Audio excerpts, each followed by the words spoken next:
안녕하십니까. 지금부터 예도는 하이데거의 존재와 시간 16번째 강좌를 시작하겠습니다. 벌써 16번째인데 사실은 석박사 과정에서 1차 자료 강좌로는 이미 한 학기 이상을 한 겁니다, 여러분. 지금 보니까 이 두 번째 강좌까지는 한 300~400명이 따라오다가 한 10번째 강좌까지는 그 중간에 점점 사라져서 이제 10번째가 넘어가면서는 한 70명 따라오는 것 같아요. 한 100명은 따라오고 있어요. 지금 한 10번째까지가 200이 넘어서니까 한 100명 정도가 따라오고, 계속해서 끝까지 따라오는 사람이 느리지 않게, 그죠? 지금 보니까 한 70명. 이 사람들은 대단한 철학에 대한 엄청난 의지를 갖고 있는 분들이에요, 그죠? 그런데 어쨌든 예도가 오늘 그 현상 부분을 또 칸트와 비교하면서, 그죠? 끝낼 것이고, 그 다음에 또 하이데거가 어떻게 로고스 개념을 일반적 해석과 다르게 존재론적으로 해석해서 보여주는지, 그 부분을 또 오늘 하게 될 것 같아요. 엄청난 에너지가 드는 선생뿐만 아니라 이거는 한 10년에서 20년을 갈고 닦아도 제대로 다 이야기할 수 없는 그런 부분들인데, 어쨌든 예도TV에 아주, 그죠? 아주 선수들만 지금 하이데거의 10까지는 한 100명, 그 다음에 그 넘어서 오늘 16번째인데 16번째까지 끝까지 따라오는 사람은 한 70명 요렇게 봅니다, 예도가. 박수를 보냅니다. 앞에서 하는 사람도 여러분들이 열의와 성의를 보이면서 따라오는 그걸 보고 또 힘을 얻겠죠. 예도는 따라오든 말든 하이데거와 니체는 끝까지 할 것이고, 아마 하이데거의 존재와 시간이 끝나면 예도는 아마 후기 하이데거에서 예술의 근원 아니면은 홀츠베게 그쪽으로 넘어갈 것 같아요. 거기서도 할 얘기가 엄청 많아. 이게 중간 어느 정도 지점 넘어가면은 또 2차 자료 강좌 중에서 하이데거의 후기 하이데거 책 하나 중에서 같이 나가려 그래요. 그거는 조금 진도가 나간 다음에 이야기 할 수 있을 것 같고요. 엄청 깊이가 있는, 그죠? 하이데거는 수준이 다릅니다, 여러분. 그래서 여러분들이 한 70명 지금 뭐 완전 특수부대죠. 특수부대, 인문학에, 그죠? 교수, 뭐 예술가, 그 다음에 시인, 그 다음에 문학가, 역사학자들도 요즘은 좀 보이는 것 같고, 상당히 많습니다. 어쨌든 그리고 이런 강의를 들으면서 예도에게 성원을 보내는 방법이 하나가 있겠죠. 좋아요를 까먹고 강의만 듣고 빠져나가는 사람들 꽤 많은데, 잊지 마시고, 좋아요 누른다고 예도한테 돈이 떨어지는 것도 아니고 아무런 상관이 없습니다. 그런데 어쨌든 여러분들과 호흡을 하고 상호관계 안에서 강의를 이어나가는 그런 표시로서, 그죠? 그런 것들이 중요하고, 구독은 지금도 40%가 안 하는 걸로 나오는데 이건 병인 것 같아요. 이런 강의를 들으면서 구독을 안 하고 듣는 사람의 심리를 예도는 잘 모르겠어요. 그거는 뭐 자유니까 저는 뭐 그건 포기를 하겠고, 그리고 여건이 되시는 분은 꼭 사막의 철학자 예도가 이런 강좌들을 이어나갈 수 있게끔, 그죠? 예도를 후원해 주시고 예도TV를 후원해 주시면 감사하겠습니다. 어쨌든 예도는 오늘 계속해서 하이데거의 진도 몇 개 나가면 서론이 끝나요, 여러분. 서론까지 끝내놓고 얘도는 또 니체 쪽으로 가서 또 하다가 하이데거로 돌아오고 이런 식으로 하고 미학 강좌도 또 해야 되고 할 게 한두 개가 아니에요 지금. 그런데 어쨌든 하이데거의 이 존재와 시간의 서론을 빨리 끝내놓고 왔다 갔다 하면서 하려고 그래요. 진도 나갑니다 여러분. Sofern für Erscheinung in der Bedeutung von sich melden durch ein sich zeigendes ein Phänomen konstitutiv ist 이렇게 나갑니다. 이건 뭔 말인가 하면은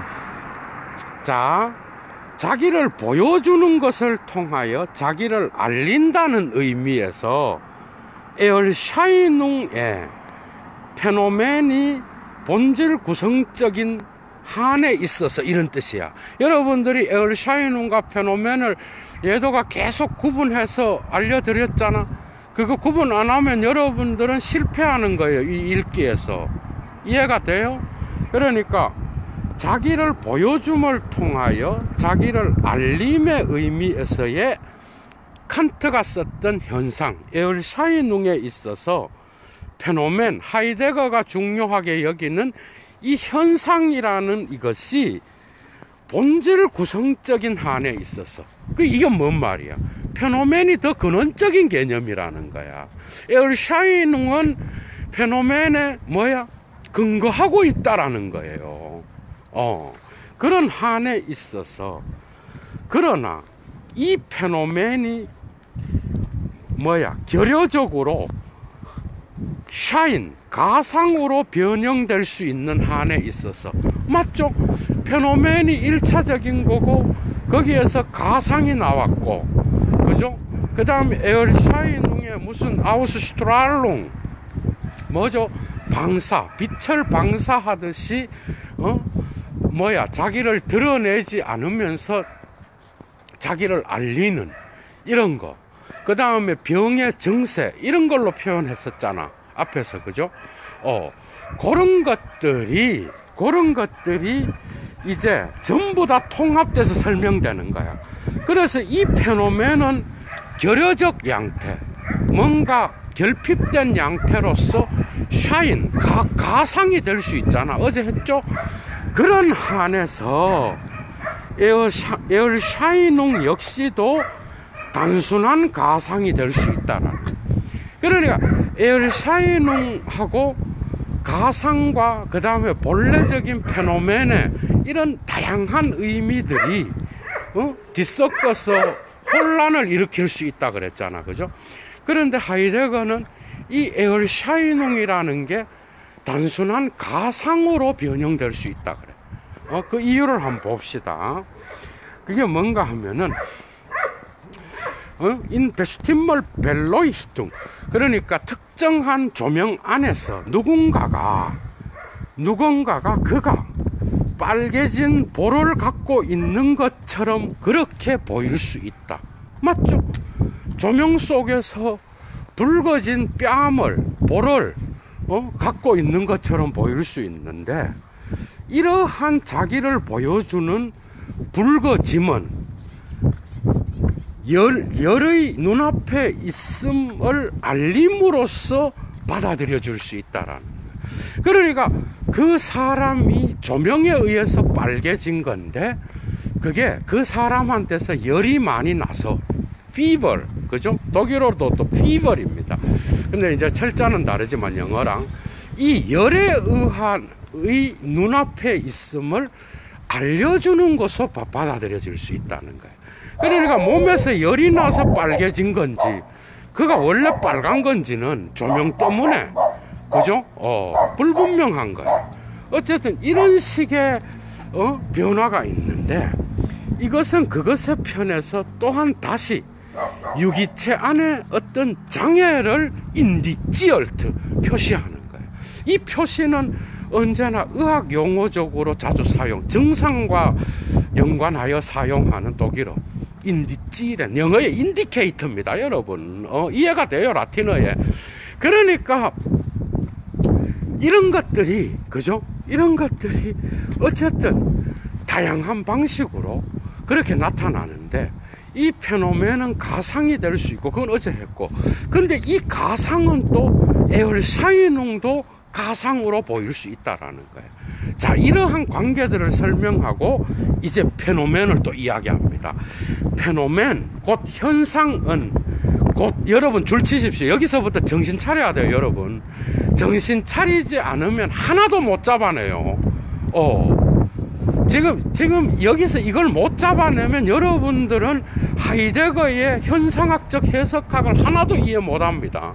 이거 여기서 제대로 잡아내야 돼. 그러니까 이런 거야. 자기를 그 자신에게서 보여주는 것. 다스 지히안 임 젤프스트 짜이겐. 이거를 하이폰으로 연결했어, 하이데거가.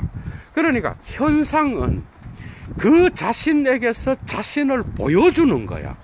이해가 돼. 이게 가장 근본적인 하이데거의 현상학적 현상의 개념이에요. 이게 가장 근원적인 개념이라고. 그런데 이 현상은 탁월한 어떤 것을 만나게 함을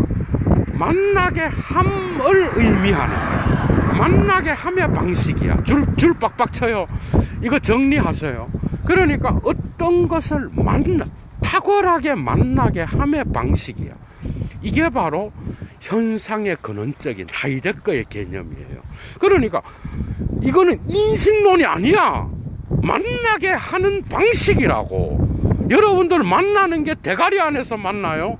그건 인식적으로 보면서 만나는 게 아니에요. 지금 존재론적으로 어떤 특징이 대가리 밖에서 뭔가를 드러내면서 만나게 하는 근원적인 방식을 페노멘의 의미로 하이데거가 사용하는 거예요. 이에 반하여 에얼샤이능, 칸트가 썼던 인식론적인 이 에얼샤이능은 줄 빡빡 치셔요. 존재자 안에서 존재하는 지시연관을 의미해. 이해가 됐어? 존재자 안에서 존재하는 지시연관. 대가리 안에 있는 이 존재가 바깥에 있는 그러한 사물 자체를, 존재자 자체를 지시하느냐, 일치. 대가리 안에 있는 것이 대가리 밖에 있는, 그러니까 머리 바깥에 있는 대상과 일치하느냐, 위벌 아인슈틴맨. 이 일치의 인식론적 진리 개념이 나타나는 거야. 이것은 하이데거가 말하려고 하는 이런 인식론적인 일치 개념은 언제나 플라톤과 아리스토텔레스를 거쳐서, 중세의 신학을 거쳐서 데카르트와 칸트와 헤겔에게서도 종종 나타나는 그러한 일차적인, 그죠? 진리 개념의 어떤 그런 특징이었어. 특히 아리스토텔레스와 칸트한테서 나타납니다.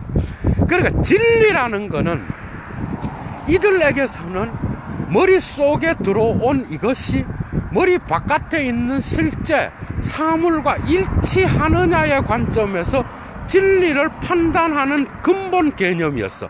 이건 인식론적 개념이에요. 따라올 수 있겠죠, 여러분. 그런데 하이데거는 현상은 그런 게 아니다. 현상은 칸트가 사용하고 아리스토텔레스가 사용한 범주체가 아니야. 그게 아니라 실존체야. 나중에 나옵니다. 그래, 실존체는 뭔가 하면은 그 자신에게서 자기 자신을 보여주는 거야. 그게 나의 인식에 의해서 이게 보여지고 말고 하는 게 아니야.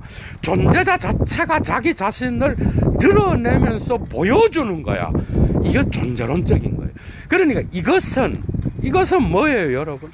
이게 뭐냐고? 이거는 만남의 방식이야. 이제 이해가 되죠.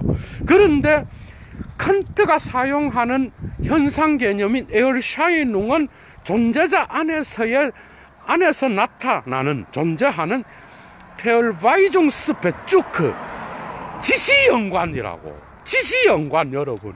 지시연관은 언제나 인식론적인 거예요. 맞죠? 뭘 지시하잖아. 지시연관과 연관되어 있었다라는 거. 수준이 다른 거죠. 만나게 함의 방식과 지시연관은 천지차이입니다, 여러분. 계속 나갈게요. 어떤 방식으로 지시연관인가 하면은, 지시하는 것, 곧 알려주는 것이 그것에 가능한 기능을 충족시킬 수 있는 그런 방법으로 기능을 충족시키는 거야. 존재론적인 만남의 방식은 기능이 아니에요. 이해가 됐죠? 계속 나갑니다. 언제 그것이 그 자신에게서 자신을 보여줄 때, 곧 페노멘이 나타날 때, 페노멘이 존재할 때 그것에 가능한 기능을 충족시킬 수 있는 게 지시연관이야. 그러니까 뭐야? 하이데거가 사용하는 현상이 있어야 그것으로부터 언제든지 그 기능을 충족시키는 인식론적인 게 가능하다는 거야. 그러니까 언제나 페노멘이 앞서 있고 그것에 근거하여 에얼샤이능이 지시연관을 보여줄 수 있다. 야, 여러분 구분할 수 있겠죠? 이제 됐어요. 이게 제일 중요해. 계속 나갑니다.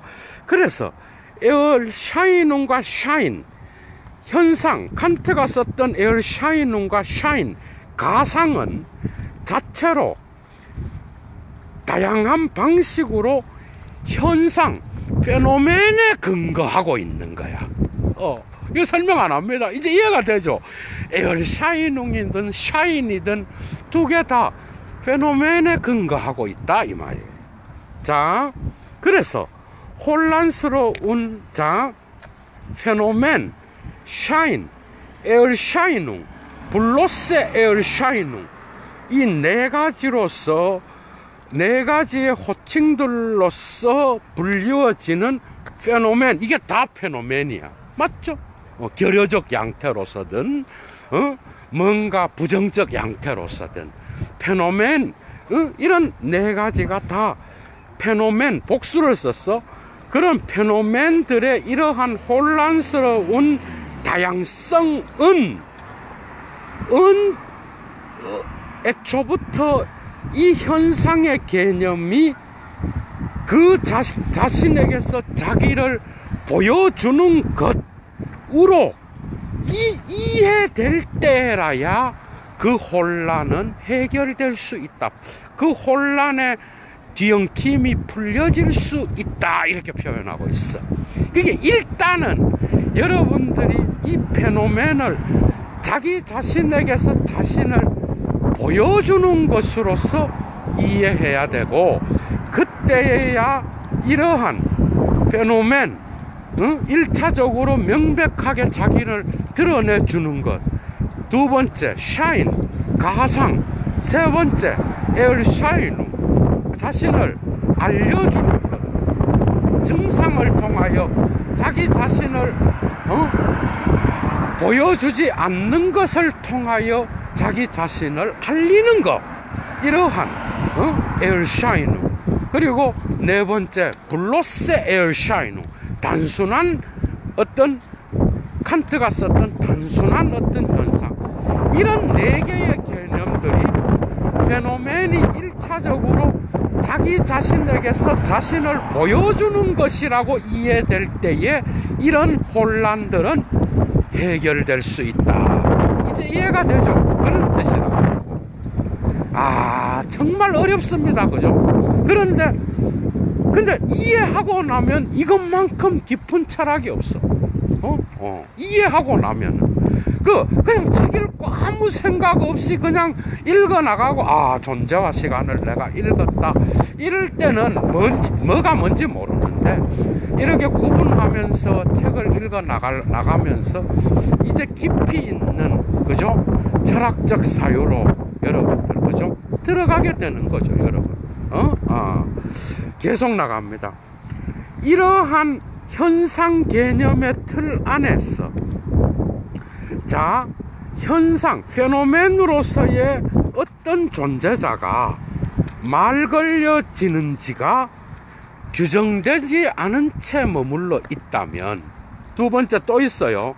그리고 도대체 자기를 보여주는 것이 각기 그때마다 존재자인지 존재 특성인지가 결정되지 않고 블라이프트 위벌 하우프트 오펜 결정되지 않고 열려서 머물러 있다고 한다면, 결정되지 않고 그냥 개방된 채 열려져 있다면, 여러분 이게 뭔 말이에요? 자기를 보여주는 것이 존재자인지 존재 특성인지 이게 구분돼요, 여러분. 뭔 말인가? 자, 여기서 현상이라는 개념이 예도라고 하는 존재자인지, 예도의 특징, 예도는 머리를 빡빡 깎았다. 그 다음에 얼굴이 크다. 그 다음에 예도의 목소리는 특이하고 경상도 사투리를 쓴다. 예도의 특징들이지. 이해가 되죠? 나무의 존재자, 나무라는 존재자인지, 나무의 특징, 나무의 색깔은 대개 무슨 황갈색이고, 잎허리는 어떻고, 가지는 어에 생겼고, 그 다음에 이런 모든 것들이 바람이 불면은, 나뭇잎이 떨어지기도 하고, 이런 거 있잖아. 그리고 그것들은 화학적으로는 어떤 특징을 갖고 있고, 물리학적으로는 어떤 특징을 갖고 있고, 이런 것들이 존재자의 특징이라고. 이해됐죠? 그런 것들이 결정되지 않은 채 머물러 있다라고 한다면, 이 존재자의 존재 특징인지 아니면 존재자 자신인지, 이런 것들이 결정되지 않은 채 머물러 있다면, 그렇다면 형식적인 현상, 페노멘 베그리프, 형식적인 현상 개념이 획득된 거야. 이해가 됐죠? 이런 경우에는 칸트가 말하는 칸트로 비유하면은 감각 직관의 형식으로서의 시간과 공간, 그 다음에 감각 직관의 내용으로서의 존재자. 이해가 되죠? 이럴 때 이런 것들이 이 존재자가 뭔지가 결정이 안 되면 형식만 남는 거잖아. 이제 이해가 되죠? 그래서 이런 현상 개념, 이런 것들이 결정이 안 될 때는, 이런 현상 개념은 형식적, 포르말레한 그러한 개념이다, 이 말이에요, 여러분. 이해가 되죠? 계속 나갑니다. 그래서 그러나 자기를 보여줌이라는 이 말 아래에서 존재자가 이해된다면, 그렇다면 예를 들면은 칸트의 의미에서 경험적 직관을 통하여 접근될 수 있는 존재자가 이해된다고 한다면, 그렇다면 여기에서 형식적 현상 개념은 적법한 적용에 도달한 것이다. 맞죠? 그러니까 여기에서 특정한 존재자가 자기를 보여준다라고 이해된다면, 이러한 것은 현상 개념이 특정한 상황에 적용된 거다, 이 말이야. 야, 여러분 이거 구분해야 돼요. 그러니까 적용이 돼갖고, 이 존재자. 그런데 여러분, 적용이 됐어. 시간과 공간에 예도가 강좌를 하면서 나타나가 걸어가고 있어. 근데 그 시간과 공간은 예도만을 담아내는 그릇이 아니에요. 그 시간과 공간은 이 세계의 모든 것, 매 순간마다 다른 걸 담아낼 수 있는 거야. 그런데 그게 그 존재자가 이 특정한 시간에, 특정한 공간에 나타난 예도다라고 규정한다면, 그렇다고 한다면 그 형식적 현상 개념이 적용이 된 거다, 이 말이야. 맞죠? 이제 이해가 되죠? 적용이 된 거다. 그런데 그 적용은 언제나 매 순간 다르게 될 수 있고, 매 순간 다른 존재자나 다른 것들로 우리가 적용의 범위를 확장시키고 얼마든지 다른 걸로 그 적용을 만들어낼 수 있다라는. 재밌죠? 이래 나가는 거예요. 자, 그래서 이 현상은 이러한 사용에서는 통속적인 현상 개념의 의미를 충족시키는 거야.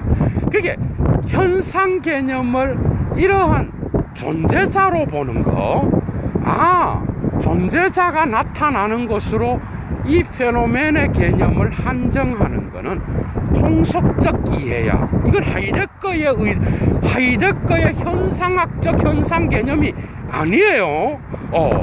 통속적 이해라고. 요런 걸 다 잡아내야 돼, 여러분.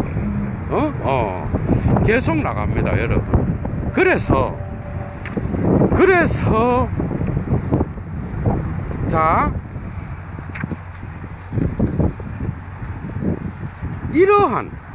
이러한 통속적인 현상 개념은 그러나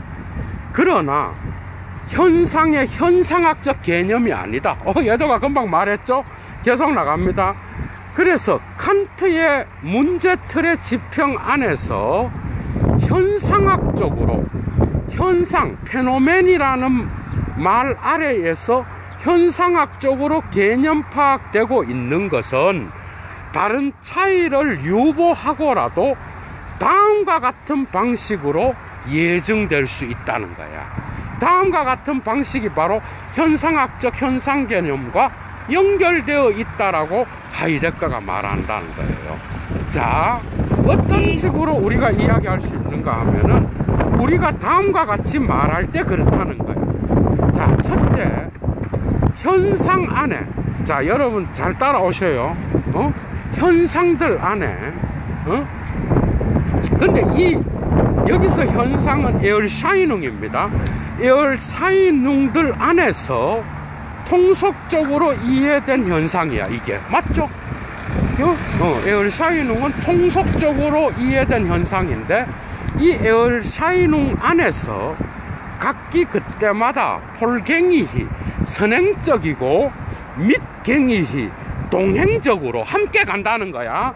선행적이고 동행적으로, 비록 주제적이 아니기는 하지만 이미 자기 자신을 보여주고 있는 그것은 주제적으로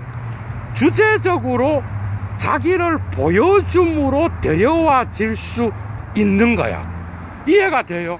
그러니까 자기 자신을 그냥 주제적으로 인식적으로 뭔가 확고하게 주제 파악을 하듯이 비주제적으로 자기를 보여주는 것을 우리는 주제적으로 자기를 보여주는 것으로 데려올 수 있다라는 거야. 여기서 현상학적 개념이 명확해지는 거야. 자, 그리고 그렇게 자기 자신에게 자기를 보여주는 것, 그게 뭐야? 칸트로 말하면 감각 직관 안에 나타나는 내용이 아니에요. 칸트한테로 말하면은 이건 뭐야? 직관의 형식이야. 그게 뭐예요? 공간과 시간이라고. 그런데 이거를 하이데거는 존재자의 존재로 갖고 가는 거예요. 이해가 돼? 요거를 잡아내야 돼, 요거를. 그러니까 존재자의 존재가 현상이에요. 그러니까 존재자가 아니라고. 그러니까 칸트한테서는 존재자의 존재에 비유될 수 있는 게 직관의 내용이 아니야. 직관 안으로 들어온 그게 아니라 직관의 형식인 시간과 공간이라고. 야, 이게 중요한 거예요. 그러니까 직관의 존재자를 존재하게끔 하는 그 존재자의 존재를 말하는 거야. 존재자의 조건을 말하는 거라고. 그런 것처럼 직관의 내용이 아니라 그 직관의 내용이 있게끔 하는 인식 조건을 말하는 거라고. 칸트적으로 말하면. 이해가 되죠? 이 정도면 충분히 따라오리라고 봅니다. 그래서 이 자기 자신을 그 자신에게 그런 방식으로 보여주는 거는 직관의 내용이 아니 직관의 형식인데, 이게 바로 현상학에서 말하는 페노멘의 현상이라는 거예요. 이해가 됐죠? 그런데 이게 나중에는 존재자의 존재로 세 번째 C라고 하는 현상학의 성개념에서 나타납니다. 우리가 지금 A 하고 있죠, 그죠? A 이제 다 끝나갑니다. 그래서 왜냐하면 명백하게 시간과 공간은 그것들이 페노멘이 될 수 있어야 하는 그런 방식으로 자기 자신을 보여줄 수 있어야 되기 때문이야. 맞죠? 그러니까 공간과 시간은 페노멘이 될 수 있어야만이 그것이 직관의 형식이 될 수 있는 거야. 그러니까 이 직관의 형식은 언제나 존재자의 존재와 관계하는 거라는 거야. 맞죠? 왜? 개별 존재자라고 확정해버리면 그건 적용이 돼버리는 거야. 존재론적으로 이미 존재론적으로 2단계로 넘어간 거야. 그게 존재론적으로 근원적인 존재자의 존재가 드러나는 거는 바로 이 직관 형식과 관계되어 있다는 거야. 칸트적으로 볼 때는. 그런데, 자, 그래서, 언제 그런가 하면은 칸트가 사태에 근거한 초월적 판단을 주장할 때, 언젠가 하면 그가 공간은 하나의 질서의 선언적 보리는 안에 있음이라고 칸트가 말할 때, 이로써 사태에 근거한 그러한 초월적 판단과 발언을, 여긴 판단이에요. 아우스자겐은 우어타일이야. 판단을 주장할 때 그렇다 이 말이야. 그러니까 칸트가 공간은 선언적인 어떤 질서의 안에 있음이라고 말할 때 이 말은 언제든지 사태에 근거한 초월적 판단인 거야. 그러니까 공간이 선언적 안에 있음이라는 거는 그 안에 있음은 뭐죠? 보리넨인데 그건 언제나 특정한 어떤 에트바스 존재자가 자기 자신을 보여주는 그러한 존재 기반과 같은 상황적 조건을 형성하는 거라고. 맞죠? 그 안에서 어떤 존재자가 자기 자신을 보여주니까 이런 방식으로 현상이라는 개념은 심지어 존재자 자신뿐만 아니라 그 존재자를 보여주는 보리는 안에 있음까지도 다 존재론적으로 가장 근원적인 이런 개념까지도 다 포괄하여서 현상이라는 개념을 써야 된다라는 거야. 칸트, 하이데거는. 이해가 되죠, 이제. 자, 그러나 이제 현상 개념의 현상학적 현상 개념이 자기를 보여주는 것이 더 가까이에서 어떻게 규정될 수 있는지 이런 문제는 도외시하고 현상학적 현상 개념이 도대체 이해되어야 한다면, 그렇다면 이를 위해서는 어떤 통찰이 이것에 대한 필수적 전제가 되어야 되는데 어떤 통찰인가 하면은 형식적인 현상 개념의 의미, 그리고 그 현상 개념의 적법한 적용, 즉 통속적 의미에서의 적법한 적용의 의미, 이런 것에 대한 통찰이 이를 위하여 필수적이라는 거예요. 이해가 됐죠? 그러니까 이거는 뭔 말인가 하면은 형식적 현상 개념의 의미와 그것의 적용은 뭐예요? 우리가 통속적으로 현상 개념이라고 말하는 그 현상은 언제나 존재자다, 이렇게 적용시키고, 그리고 형식적, 통속적으로 사용했던 그러한 개념, 위에서 이야기를 했죠. 이러한 개념들에 대한 통찰이, 이러한 현상학적인 현상 개념이 이해될 수 있기 위한 전제가 될 수 있다라는 거예요. 그게 이런 것들과 더불어서 함께 이야기해야 된다라는 거예요. 그런데 앞에서 말했듯이 하이데거는 뭘 증명하는지 알아요? 이 현상, 근원적인 현상학적 개념. 그러니까 모든 칸트의 범주체는 언제나 자기의 실존체인 자기 자신을 자기 자신에게서 보여주는 그 존재론적 현상 개념에 이러한 칸트가 사용하는 모든 개념은 거기에 근거를 두고 있다는 것을 해체적으로 밝히는 게 존재와 시간의 핵심적인 목표요. 거기에는 언제나 자기 선생 후설이 그림자와 같이 칸트를 비판할 때 매 순간 나타난다라고 하는 거, 이게 바로 이건 예도의 견해예요. 여러분 1차 자료 읽다 보면 계속해서 드러납니다. 여러분 재밌죠? 이런 식으로 나가는 거예요. 그래서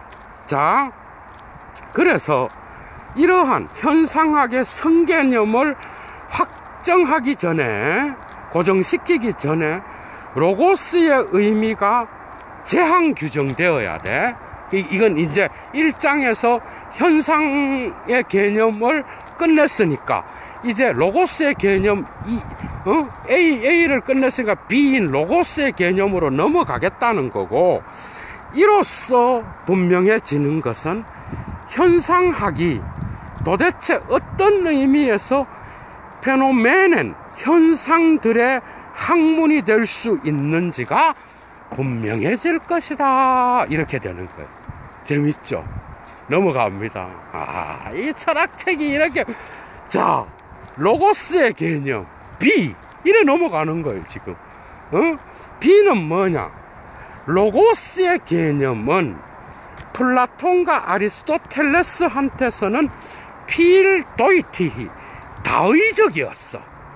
그리고 더 정확하게 말하면 그 의미가 긍정적으로 근원적인 의미를 통하여 인도받지 않고 그 의미가 산발적으로 흩어져 있는 방식으로 그렇다, 이 말이야. 로고스는 다양한 뜻을 갖고 있는데 어떤 근원적인 의미가 있고 거길로부터 다양한 의미들이 하나의 줄기에서 나온 게 아니고, 다양한 의미들이 각각 해체적으로 다르게 막 분산되듯이 그 의미가 분산되어 있다라는 거야. 그러니까 근원적인 의미를 줄기로 다른 뜻이 나온 게 아니라는 거야. 요게 요 뜻입니다. 계속 나갈게요. 이것은 실제로 가상에 불과한 건데, 근본적인 의미의 해석이 그것의 1차적인 내용 안에서 적절하게 파악될 수 없는 그런 한에 있어서, 그러니까 근본 의미의 해석이 1차적인 그 로고스의 내용 안에서 적절하게 그것을 파악할 수 없다라는 거예요. 그런 한에서 보존되는 가상에 불과한 거예요. 그러니까 이 로고스는 어떤 뜻이 다양하게 있는데 그 다양한 것들이 하나의 뜻으로 확정돼서 나왔다라고 하는 거는 가상이에요. 그러니까 각각의 다른 방식으로 다르게 드러나는데, 굳이 근본 의미를 우리가 하나 끄집어내자면 그건 말이다, 이 말이야. 레데다, 이 말이야. 하이데거의 해석을 봅시다. 로고스 개념.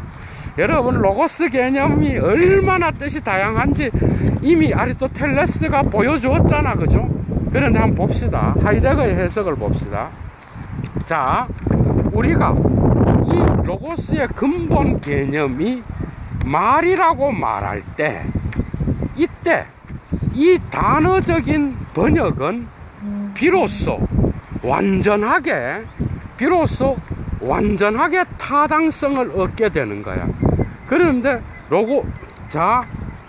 이 말 자체가 의미하는 것의 규정으로부터 타당성을 얻는다는 거예요. 그러니까 이 로고스는 일단 레데 독일어로 말을 의미하는 게 근원적으로 우리가 볼 수가 있는데 그 말의 구조를 우리가 보자는 거예요. 그러면 이 로고스의 다양한 뜻들이 통합되면서 드러나는 의미가 있을 것이다 이 말이야.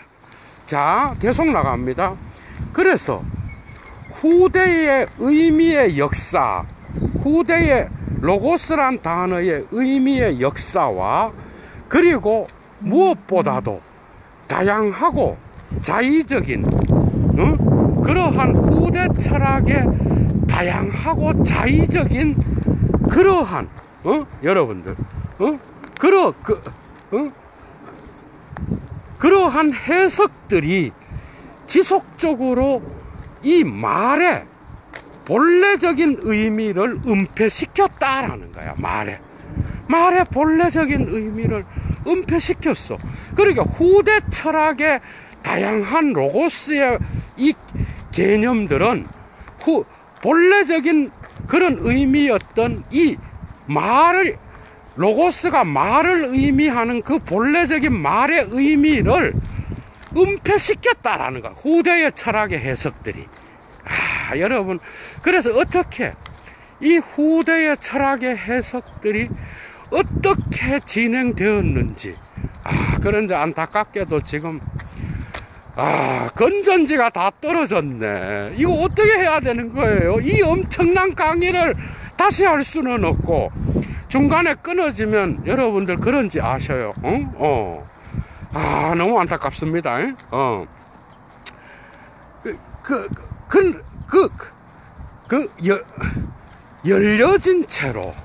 열려진 채로 밝음으로 드러나고 있는 그러한 이 말의 본래적인 의미는 원래는 하나의 의미로 확정된 게 아니라 다양한 의미로 우리가 볼 수 있는 거였다 이 말이야. 그런데 이 로고스는 번역되는데 곧 언제나 여러분 줄 치십시오. 이성, 판단, 개념, 정의, 근거, 관계 등으로 번역되고 해석되었다라는 거예요, 여러분.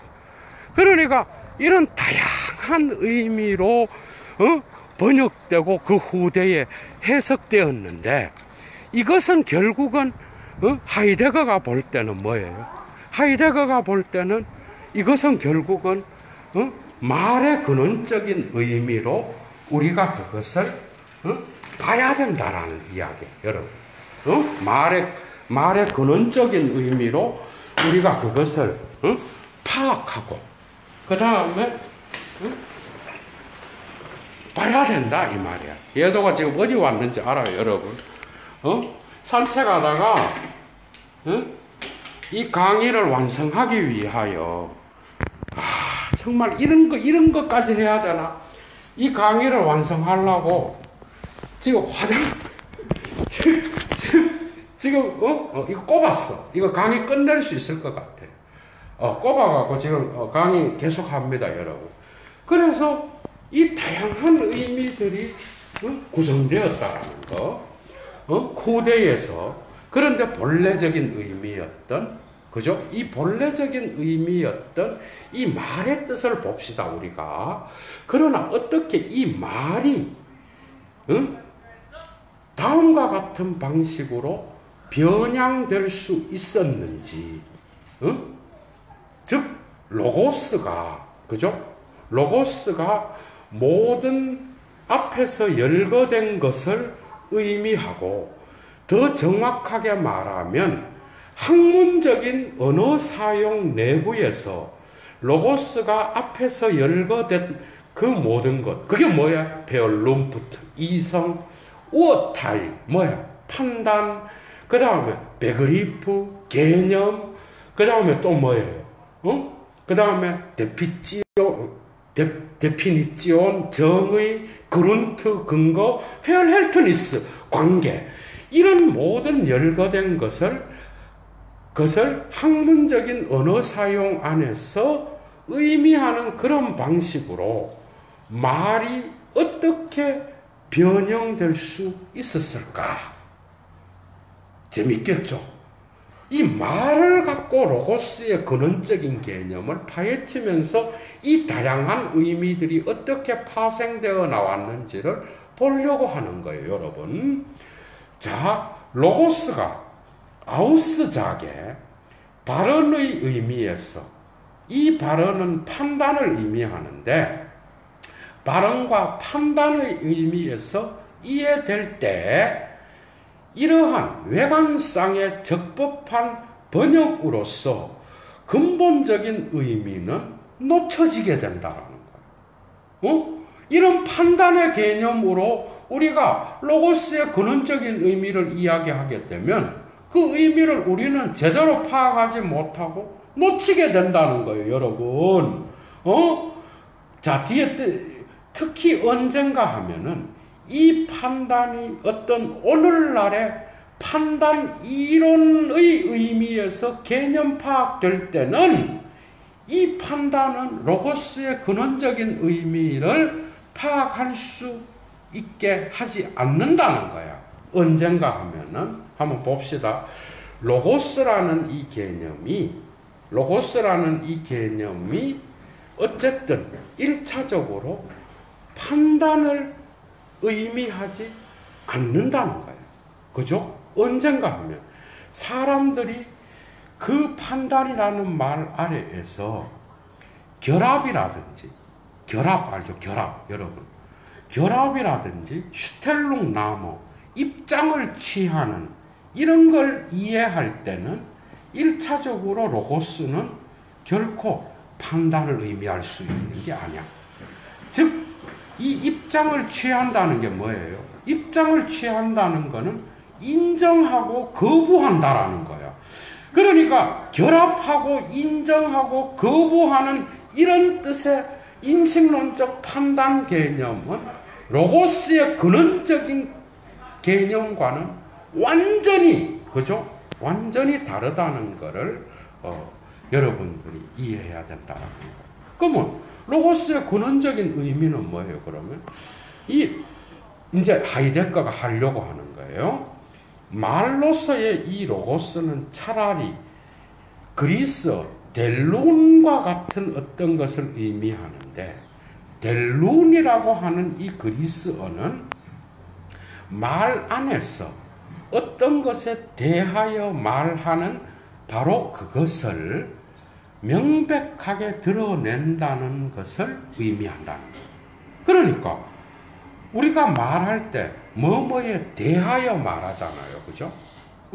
그러니까 뭐뭐에 대하여 말하는 바로 그 대상, 말의 대상을 명백하게 드러내는 것. 그게 바로 뭔가 하면 델룬의 의미예요. 그게 델룬의 의미라고, 여러분. 그러니까 원래 1차적으로 이 로고스는 그걸 의미했다라는 거예요. 여러분, 참 이 화장실에서 참 손님들 왔다 갔다 하는데 이제 거의 다 해갑니다. 그래서 아리스토텔레스는 이러한 말의 기능을 더 날카롭게 아포파이네스타이라는 말로써 해명했어요.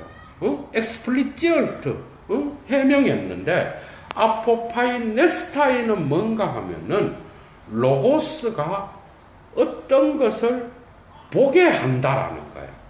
그게 아포파이네스타이의 파이네스타이는 어떤 것을 보게 하는데, 그건 바로 그 말이 무엇에 대하여 말하는데, 무엇에 대하여의 바로 말의 대상인 바로 그것을 보게 한다라는 의미로서 아포파이네스타이라는 단어를 썼다는 거예요. 그러니까 말이 뭔가를 말할 때 무엇에 대하여라는 대상을 가지는데 그것을 보게 한다라는 의미로서 로고스의 개념을 설명했다. 그런데 누구에게 보게 하겠죠. 그죠? 말하는 자, 곧 서로와 더불어서 말하는 자들에게 그 말의 대상인 보립을 무엇에 대하여라는 그 대상을 보게 한다는 의미로 로고스를 썼다는 거예요. 누가? 아리스토텔레스가요. 야, 여러분, 그런 뜻입니다. 그래서 이 말은 뭐뭐로부터 보게 한다라는 뜻이야. 그러니까 아포파이네스타이에서 아포는 그리스어로 뭐뭐로부터예요. 파이네스타이는 보게 한다라는 거야. 그러니까 뭐뭐로부터 보게 하는가 하면은 바로 그 말이 말하려고 하는 보폰, 무엇에 대하여의 바로 그 대상으로부터, 그것으로부터 보게 한다라는 거예요. 이해가 되죠?